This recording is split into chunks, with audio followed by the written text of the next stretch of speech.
Hello, welcome back. I'm on my family vacation in the Poconos Mountains in Pennsylvania. It's so gorgeous here and we are staying in this old country home. The floors are squeaking. We have a wraparound porch. The views are amazing. I will say when we got here last night, we were sitting out at the fire and we heard a pack of coyotes. So it's a little dangerous. I was a little scared, but it's very beautiful. I'm excited to be here for the weekend and see how much reading I get done. I brought 2 physical books with me. We have A Theory in Dreaming. This is book 2 of A Study in Drowning, and I'm already 50-60% through this one. It's interesting because A Study in Drowning follows Effie, the main character, leaving her college to go do a project at this seaside haunting manor, whereas all of A Theory in Dreaming, we are back at college and we're kind of dealing with the consequences of what was unraveled in book 1. But book 1 was this whimsical escape, and this is no, we're sitting in the trenches. We are at school. We are dealing with misogyny and other things. And kind of what do you do when the fairy tale's over? But I'm really enjoying it, and I just learned that Ava Reid actually wrote this inspired by what's going on in Palestine, and she did a whole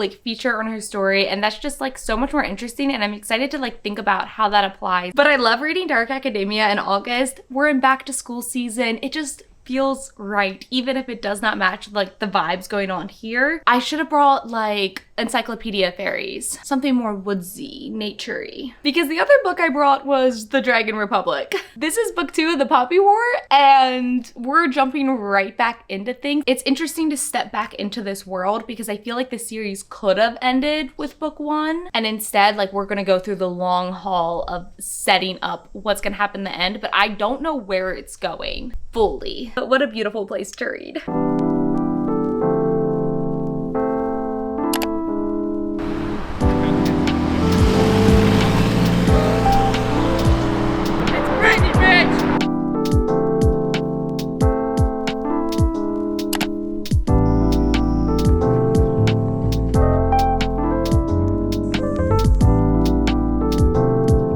It is a cool summer evening. We've got a glass of white wine. We're on a wraparound porch and we've got our books. It's pretty good here. How many pages have I read? So far this weekend, I've read about 200 pages of The Dragon Republic. I've officially gotten to part 2, and so I kind of see where the story's headed. And while I can't give details because it's the second book, the way R.F. Kuang is setting up the main character's arc in this book, especially her relationship to a certain older man, is just the dramatic irony of seeing what is about to unfold with him, seeing the way he is manipulating her, but the way she kind of leaning into it because it is helping her. Also, we've gotten a bit more detail on who I believe the final arc villain is. Yeah, the fantasy stuff's getting there. It's cooking. I haven't read much more of A Theory in Dreaming. I feel I might be liking this book more because it is set in the world as A Study in Drowning, and I love that one so much more than it's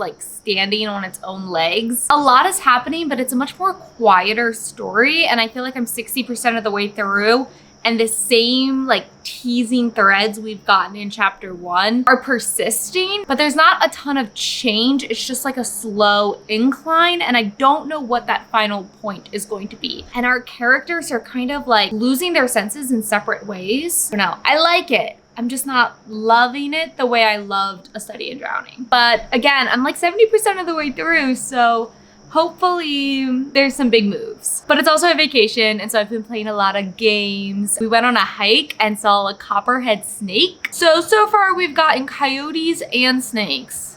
But we have one last day here in the Poconos, and I'm excited to see what more I get done.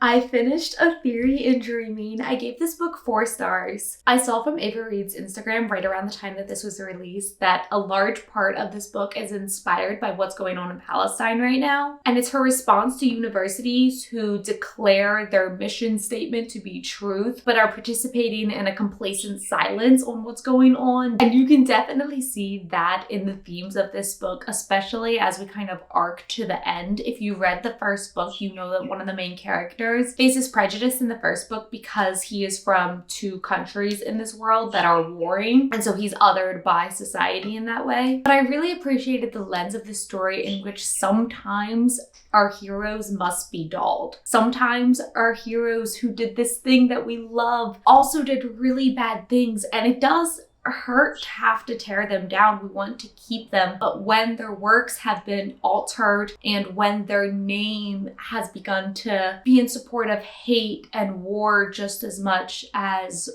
what originally drew you, there needs to be a reckoning. So I really liked that part of the story. This book also deals with mental health, and I really love seeing anxiety represented in my fantasy book, even if I would say that this book has a lower level of fantasy. A lot of the fantasy elements happen in a dream world, which is very cool and I like it, but like this sits pretty low on the magic scale, even compared to what book 1 did. I really like the way that anxiety was represented. I saw it in the first book, and I think she carried that very nicely into the second book and kind of delved deeper into what I said earlier of like when the escapism, when the height is over, like dealing with that empty space. And in it, Effie kind of loses one of her coping mechanisms, and it forces her down a path of depression and struggle. And I really liked the way that Ava Reed handled it. There was a quote I wanted to share. If I can find it. She would need books and fairy tales to build a seawall around her to hold against the vicious rising tide. Not only does that kind of perfectly encapsulate the escapism that we all find in books, but I thought it was a nice tie when so many of the books deal with deconstructing the fantasy and what is the real world implications that are being formed with this fantasy and how prejudice and racism can kind of get tied up into that. But that desire, that want of fantasy and escapism is still there, and it actually can build up this wall to protect you, and there's nothing wrong with going to fantasy to escape. So like bringing back that little bit of whimsy and just saying we need to do it with open eyes. We need to be educated about it. Overall, I really liked this. I gave it 4 stars, and I'm excited to read more Ava Reed. But it is my final day here on vacation. I ended up reading about 200 pages of The Poppy War, and I finished the last 200 pages of A Theory in Dreaming. So that's about 400 pages in a weekend on vacation. So I think that's pretty good. We went into Scranton and we got to see all of the iconic office locations and went to this like very touristy seafood office entertainment extravaganza restaurant, Cooper's. And there happened to be a Spaniard band. I don't know what they were, but they performed for us in there. They were like just traveling around America and stopping at different restaurants to sing. Definitely an experience. I enjoyed it. But I got my little office paraphernalia, the mug, so might see this later on the podcast. Overall, I think it was a really good weekend of reading. We've got about a 3-hour drive back home. I'm reading Atmosphere right now with my book club, which is Taylor Jenkins Reid's new book. It deals with like a woman astronaut in the 80s. There's a sapphic love story, and Jacob's listening to it with me, and he has a degree in aerospace engineering, so I'm having him like check all the spacey stuff and be like, has it been accurate? And so far it has. I'm enjoying that. I only get to read like the first 100 so pages of it, but that is what I will be listening to on my way home. Happy reading!